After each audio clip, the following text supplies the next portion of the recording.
Hey guys, so the 7th anniversary has opened with an event, or a campaign I should say, that we really haven't seen before at the beginning of a major celebration, and that is an ultra equipment upgrade bonanza.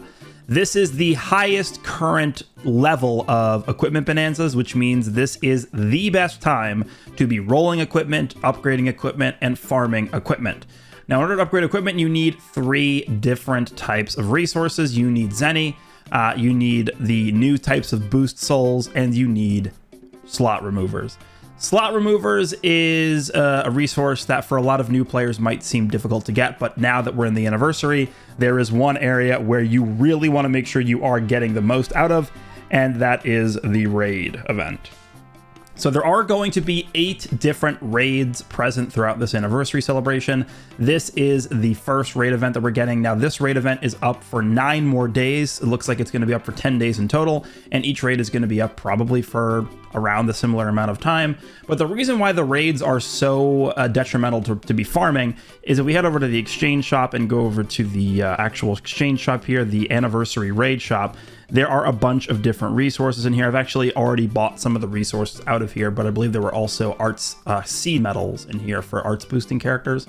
You have Legends of Z Power, you have Chrono Crystals, you have Sparking Z Power, Extreme Z Power, and Arts Cores. But over in the other tab, I have already started to buy out some of these slot removers. There are over 2,000, okay? Over 2,000 slot removers per raid. So if you're missing slot removers, this is the best place to farm them. You also can get Zenny from here. You also can get platinum coins and soul exchange medals if you need more souls. So the best way to farm the raid, if we go back over to the actual raid screen here, you can check the battle boost characters, and this will tell you the best characters to use for the raid event. Of course, as always, the battle boost characters will consist of the new summonable characters on the UI Goku and Evolution Blue Vegeta banners, but we also do have some non-anniversary characters in here, and they usually do a good job of giving us a free-to-play character that is a boost character. So because the way that these raids are balanced, they are extremely easy to beat. So even though, let's just take a look at UI Goku at the top, for example, UI Goku is getting 425% damage inflicted up.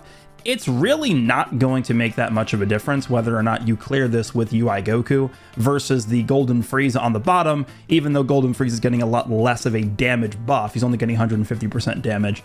It really isn't going to make that much of a difference because of how easy the raid boss actually is. The major difference is going to come into the boost characters, not the battle boost characters, not the battle bonus characters, but the actual boost characters. So what I would recommend you guys do when you are forming your party for the raid event is I would sort your list here by battle bonus characters, not battle bonus characters, just bonus characters. Click OK. And then what I would do is open up your filter here, and you're going to want to sort by bonus characters. And what this will do, make sure you also have descending on at the top here. What this will do is it will now display the characters that have the biggest bonus at the top of this list. And what a bonus means is you see at the bottom of the screen on top of the confirm button, there is a plus 415 there. What that means is with the current team configuration, I will be getting an additional 415 coins when I clear the raid event. So I get the drops of the coins, and then you guys will see, we'll do a sample run through the event here just to show you what I'm talking about and how this works. But there will be a little bonus parentheses that tells you how many bonus coins you get. So it's the whatever drops you get plus this bonus gets factored into the total amount of coins you get or medals you get from doing this. So what I would recommend, because of how easy this is just pick whatever character you're going to pick for your main character. In fact, let's just, for the sake of this video, let's actually just use the Angel Golden Frieza, just to show you that it's really easy to kill the boss even with Frieza. So let's go ahead and give him some equips. It really doesn't matter too much what we do. Let's give him this. I mean, you want to make sure you give him the equipment that, you know, is going to do the most damage for your character. But again, it's so easy that it really doesn't make a huge difference. Let's give him these equips. And for the characters at the bottom of the, or like in the middle of the screen, those 10 characters, the support members, what I've done is I've simply just picked whichever characters are going to give me the most bonus drops.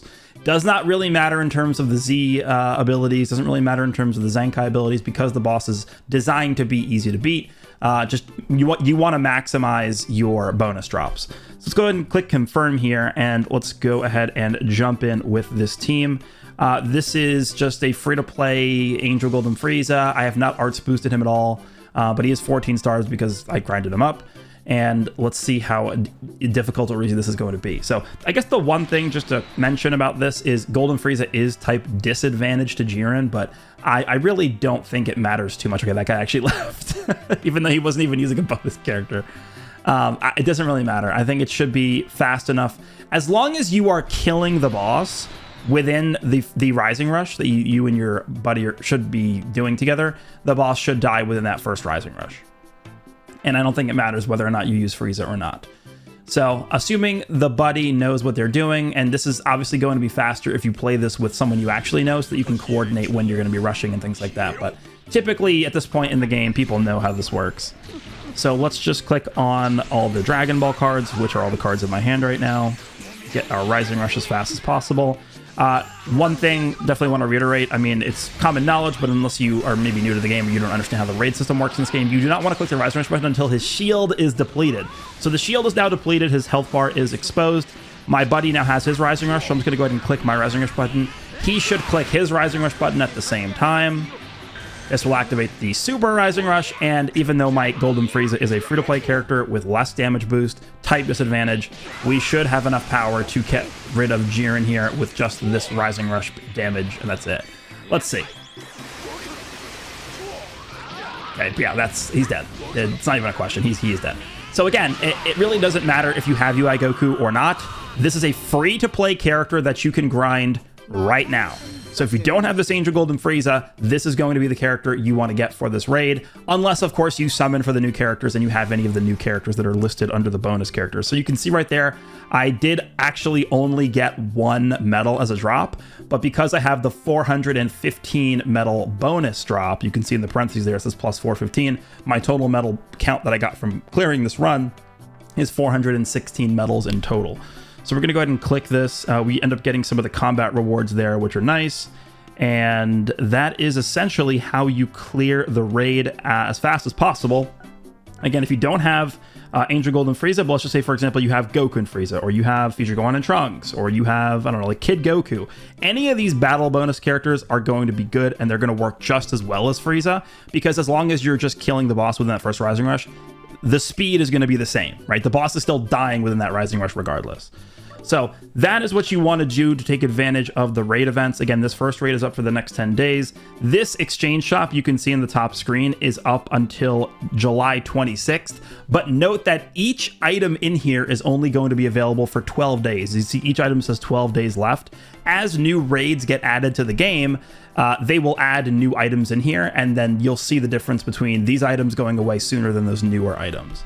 But yeah, you want to take advantage of this, get all these slot removers, re-roll your equips, and hopefully you get some nice upgrades in your equipment. So hopefully this was a little bit helpful for some of the newer players in the game. Obviously, you know, a lot of people watching this video probably aren't newer players, but when Anniversary hits, when Legends Festival happens, this is when a lot of the newer players start coming out and trying the game, or maybe coming back to the game for the first time in a long time. Want to make sure you're taking advantage of this system. So hopefully you guys enjoyed this. Hopefully you found it useful, and I will see you in the next one.